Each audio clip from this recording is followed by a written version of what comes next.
I've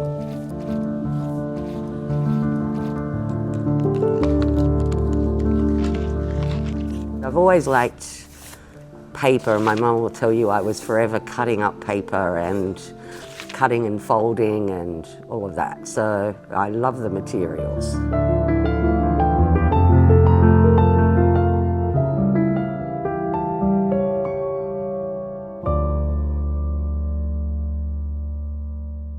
I'm Janita and I'm a bookbinder. I repair/restore books. With hand binding, it's really quite simple. Good pair of paper shears, bone folders, knives, paintbrushes, a board chopper which is down there, which makes cutting boards a whole heap easier than hand cutting. But you don't need a lot for hand binding. So it's a bit messy, but this is how you take the old glue off. So actually you use a paste to get the old glue off. And then you leave it on to soak and it will then just pull off. So this is the messy bit of bookbinding. 100-year-old glue. It's lovely when it works like this. Sometimes it works better than others, but that's all the old layers of the glue coming off. And then it's a matter of scraping the last bits off. And then you can see the sewing on the book spine, so you kind of can see the construction of the book once you take that off. So the glue that I use is a EVA rather than a PVA. It's a better adherence, and these are just putting on headbands. This is a fabric that is used in most books as a spine lining. It's called, well, as a bookbinder, you call it mull. So it's basically, you know, a gauze. That would be the other word for it.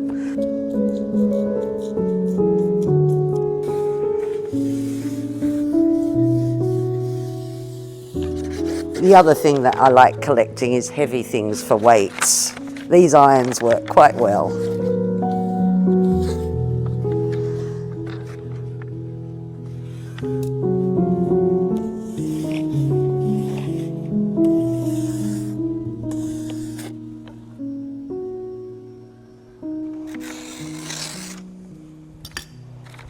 It's great having the right tool for the right job. So this sort of a spine lining, I call it Oxford Hollow. That's what I was taught it was called. And it means there's a gap without glue in there, which enables the book to open up a lot better. And that was the biggest thing that they did in the 19th century. When books started to have those, they lasted longer. Although the paper was better before the printing presses, because they used to use a cotton rag paper and instead of a wood pulp paper, and cotton rag lasts a lot more. You can see those books, that Nicholas Nickleby one is a rag paper, and you can see that it's still quite together for it being, even though it's got the foxing, that's from bad storage. So people should always remember, I should have said that, don't use sticky tape on books. Right. That's the biggest no-no, right? But this paper, you can see it's still quite together for that old, 1841. And we're just about finished. And then, yeah, I will join these two covers together with another red piece of leather that matches, and that will be that book just about finished. So I quite often get people who collect certain books and they might buy them off the internet and then they need fixing.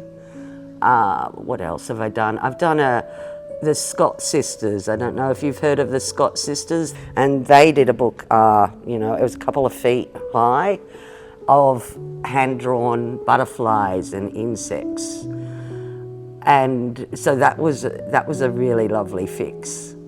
I've worked on a survey of London, and that was, that's probably the oldest book I've worked on, and that was 1739. I've done racehorse books that was an interesting one from Singleton, and it was bloodlines and handwritten down, but quite old, bloodlines of all the racehorses that were in New South Wales at one time. So a large range. I do rebind a lot of Bibles as well, so yes. Bibles tend to be about 1/3 of the work. So first of all, it's just take off the loose stuff.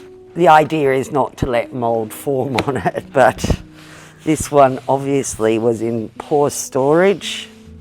Then this is a leather consolidator, and it comes in a packet. You mix it with alcohol, so you don't really want to put a lot of water on a cover, but you can liberally apply this and it will soak in and help preserve the leather, and it might take a few goes to get all of the mould off. This was very heavily stained, but it'll take a few goes, I think. And this will kill it as well. That's, I guess, what the main thing is, that you kill the mould. And that's pretty clean.